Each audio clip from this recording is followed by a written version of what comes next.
Hello and welcome to the Think Share. My name's Zach, here to bring to what I've been thinking about, sharing about, talking about, listening to, reading about that doesn't belong in math class. If you're new to the channel, I invite you to subscribe.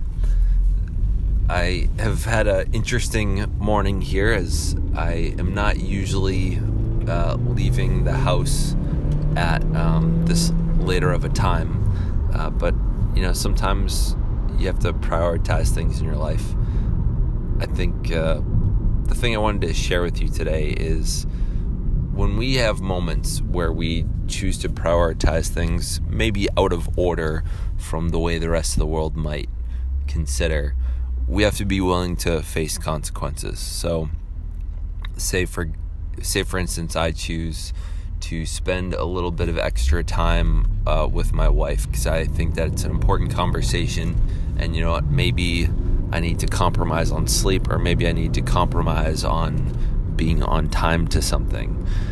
I have to be willing to take the consequences of whatever's coming my way. So let's say it were for a business meeting. I don't have business meetings, but if I had one and I decided that something else deserved a little bit more time that morning and I didn't finish preparing, or my presentation wasn't 100%, I have to be willing to be okay with the consequences of that. And I think a lot of people, I don't remember what discussion it was that I was having with somebody, but they're arguing that something was more important than something else.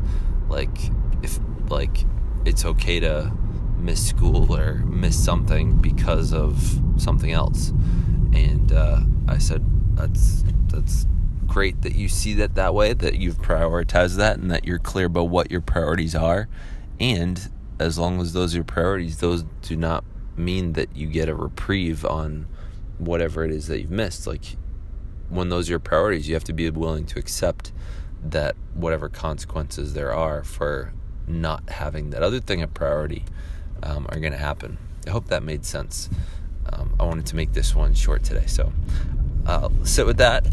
If it didn't make sense to you, please leave me a comment or call in if you're on the Anchor app. I look forward to considering this idea a little bit more with you all. Thank you for listening. Stay weird.